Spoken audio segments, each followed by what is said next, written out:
मेरा नाम है हरिया, मैं काम करता हूँ बहुत बढ़िया, खाता हूँ खाना और रोज गाता हूँ गाना।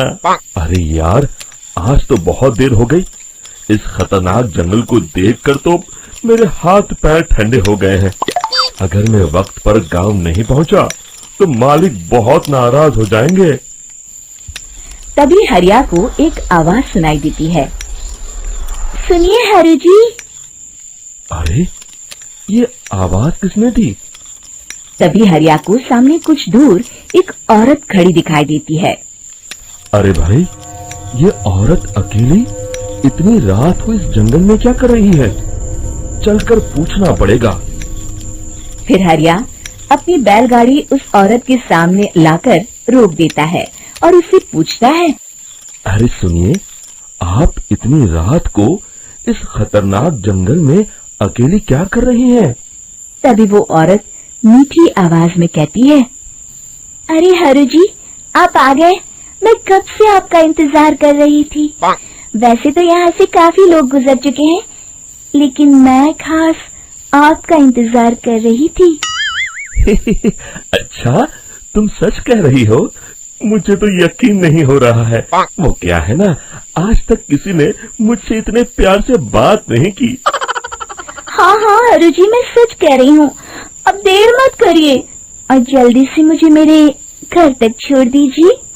हाँ हाँ, कौन सी बड़ी बात है, अभी छोड़ देता हूँ। आप मेरे पीछे बैलगाड़ी में बैठ जाइए और मुझे रास्ता बताते चलिए।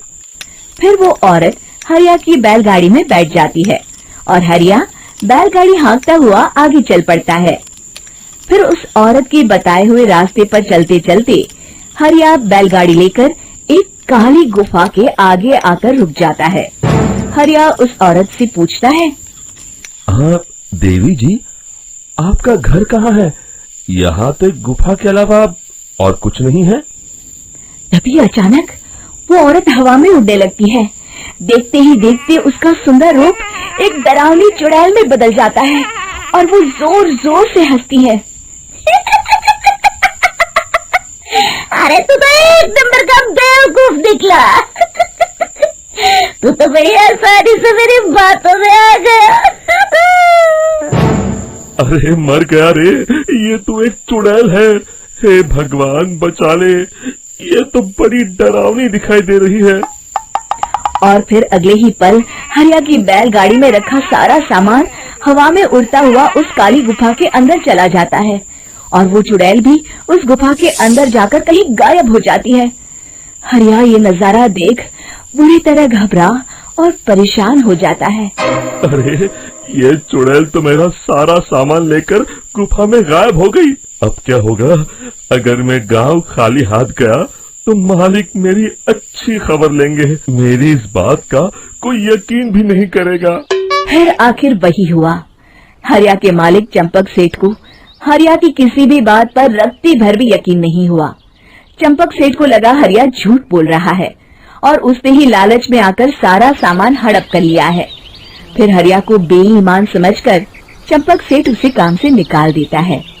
अगले दिन अपनी दुकान में परेशान बैठा चंपक सेठ गुस्से में बड़बड़ाता है। अरे, दुकान में तो सामान बिल्कुल भी नहीं है। अब मुझे ही शहर जाकर सामान लाना होगा। फिर वो अपनी बैलगाड़ी लेकर शहर चला जाता है। शहर से सामान लेकर जब चंपक सेठ वापस गांव लौट रहा होता है, तभी उसे एक आवाज सुनाई देती है। चंपक जी, ओ चंपक जी। अरे, ये तो कोई मेरा नाम लेकर मुझे पुकार रहा है। फिर उस रास्ते में वही औरत खड़ी दिखाई देती है। फिर क्या था, हरिया की तरह चंपक सेठ भी उस औरत के पास अपनी बैलगाड़ी लेकर जाता है और वो भी उसकी चिकनी चुपड़ी बातों के मुंह जाल में फंस जाता है। फिर चुड़ैल उसे भी अपनी गुफा तक ले जाती है और उसका सारा सामान लेकर गुफा में गायब हो जाती है। बेचारा चंपक सेठ लाचार होकर खाली हाथ गांव लौट आता है। फिर ये उस जंगल में रोज की बात हो जाती है। जो कोई भी शहर से कुछ लेकर गांव की तरफ लौटता, वो चुड़ैल उसे बेवकूफ बनाकर उसका सारा सामान लेकर गुफा में गायब हो जाती। एक दिन हरिया एक लकड़हारे को उसी जंगल की तरफ जाते हुए देखता है।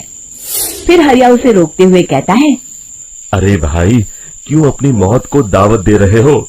मेरी बात मानो, आगे जंगल में मत जाओ, वहाँ एक बड़ी भयानक चुड़ैल रहती है। लकड़हारा हरिया की बातों को नजरअंदाज करते हुए कहता है, अरे भाई, मुझे पहले ही बहुत देर हो चुकी है, मुझे जाने दो भाई। शाम तक लकड़ियाँ काट कर शहर के बाजार में बेचना है। तुम अपनी ये कहानी किसी फुर्सत में बैठे इंसान को सुनाओ, मैं तो चला। इतना कहकर लकड़हारा वहाँ से आगे जंगल की तरफ चला जाता है। फिर अगले दिन गांव के मुखिया के घर के बाहर बहुत सारे लोग जमा हो जाते हैं। तभी हाथ में कुल्हाड़ी लिए खड़ा लकड़हारा कहता है, अरे मुखिया जी, अब आप ही हमें बचाइए उस जंगल वाली चुड़ैल से। हमारा सारा काम तो शहर से ही होता है। अरे मुखिया जी, उस चुड़ैल की वजह से तो मैं पूरी तरह बर्बाद हो गया हूँ। हम सबको मिलकर उस चुड़ैल का कोई इलाज करना पड़ेगा।